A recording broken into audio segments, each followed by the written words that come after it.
In a quiet village that sat between the edge of the world and the beginning of the stars, lived a 12-year-old boy named Elian.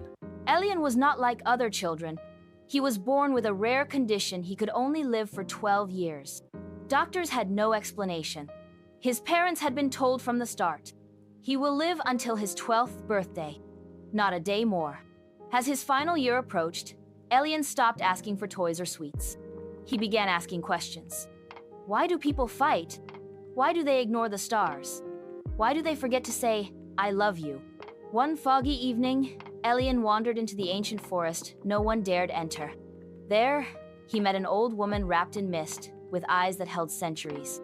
She introduced herself as Mayra, the keeper of time. I've heard your heart asking the sky questions, she said. So I'll make you a deal. You can borrow 1 more year of life, but only if you give it away, day by day, to someone who truly needs it. Elian agreed.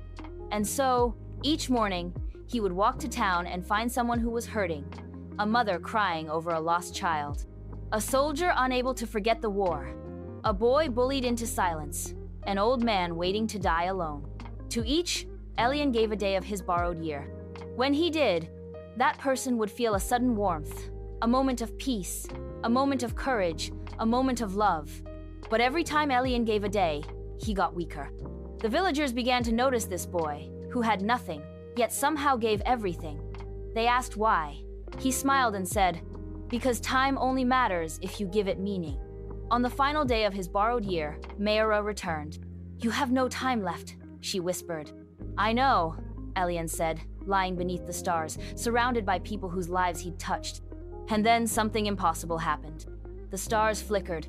The moon paused. One by one, the villagers stood and said, I give him a day from my life.